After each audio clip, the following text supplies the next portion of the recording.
0 hour. Dr. Sudhanshu Trivedi, concern over suspicious and conspicuous attacks on national interest from abroad. सभापति महोदय, मैं एक अत्यंत गंभीर, महत्वपूर्ण और चिंताजनक विषय पर सदन का ध्यान आकृष्ट करना चाहूंगा। जब से भारत श्री नरेंद्र मोदी जी के नेतृत्व में एक उभरती हुई सामरिक, आर्थिक और कूटनीतिक शक्ति बनकर उभरा है, तब से यह बहुत सहज रूप से देखा जाने लगा है, विशेषकर विगत 3 वर्षों से, जब से भारत को विकसित भारत बनाने का लक्ष्य रखा गया है, कि विदेश की बहुत सी ऐसी गतिविधियां हैं जो भारत की व्यवस्था के आर्थिक पक्ष, भारत की व्यवस्था के नैतिक पक्ष, सामाजिक पक्ष पर आक्रमण कर रही हैं। इस संदर्भ में एक रिसेंट जानकारी आई है जिसे हम कह सकते हैं organised crime and corruption reporting project.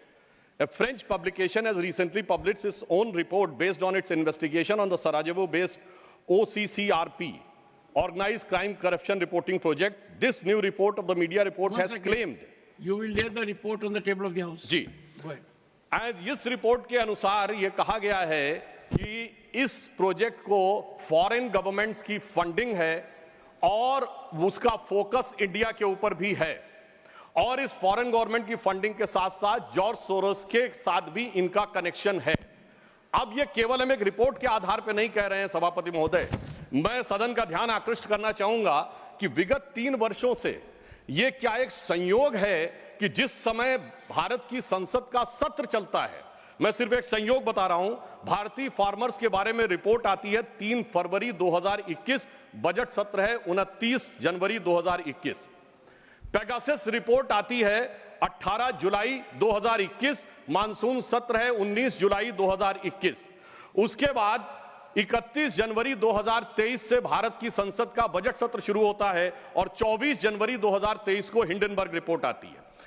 जनवरी 2023 में भारत की संसद का सत्र शुरू होता है और 17 जनवरी 2023 को बीबीसी की डॉक्यूमेंट्री आती है, इंडिया द मोदी क्वेश्चन। और गंभीर महत्वपूर्ण बात है, 20 जुलाई 2023 को भारत की संसद का सत्र शुरू होता है और मणिपुर वायलेंस का वीडियो 19 जुलाई 2023 ठीक एक दिन पहले जारी होता है। पूरे सीक्वेंस में अगर हम चलें तो महोदय मैं याद दिलाना चाहूंगा कि 10 मई 2024 को कोविड वैक्सीन के बारे में एक रिपोर्ट छपती है, जिस समय भारत का चुनाव प्रचार अपने पूर्ण उसके ऊपर था।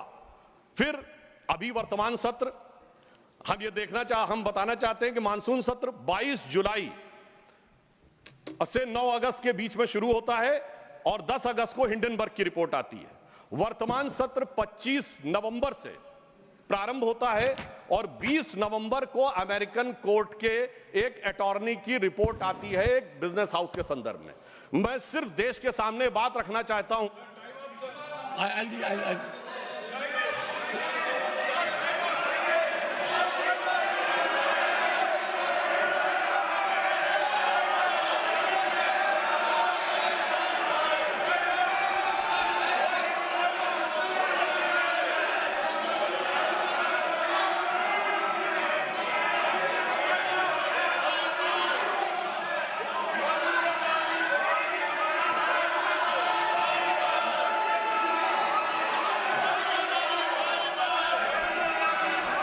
Nothing will go on record except honorable members.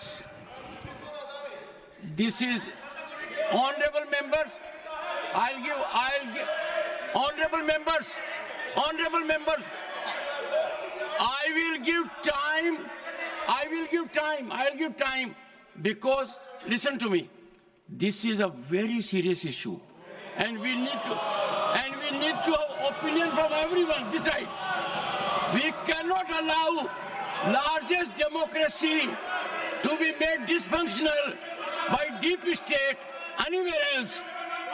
This house should be united in neutralizing any trend, any initiative that is pernicious, dangerous to our sovereignty.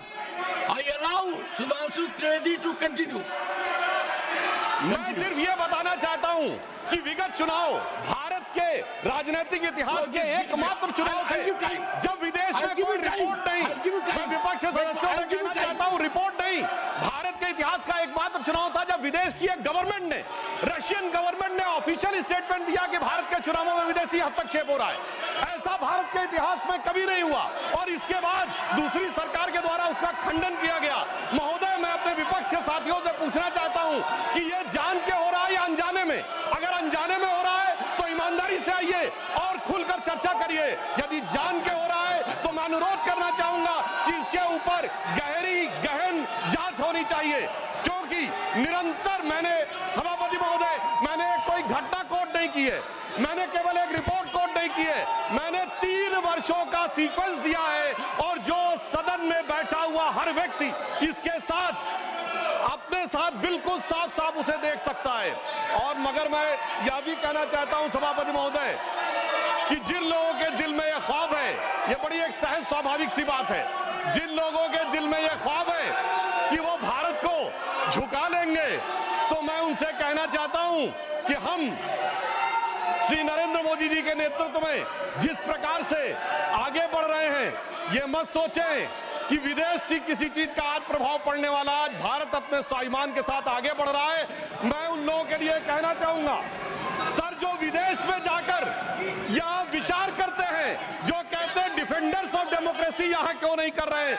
Sir, defenders of democracy जिनको कहते थे वो प्रधानमंत्री जी की तारीफ कर रहे हैं। इसलिए मैं कहना चाहूंगा, विदेश का लाभ लेकर, विदेश की छांव लेकर जो भारत में हो रहा है, उनके लिए एक पंक्ति कहना चाहूंगा कि अपने वतन पर सदियों तक है रही हुकूमत गैरों की, लेकिन कुछ चेहरों पर अब तक धूल है उनके पैरों की। इसलिए मैं, सभापति जी, मिस्टर डेरेक ओब्रियन,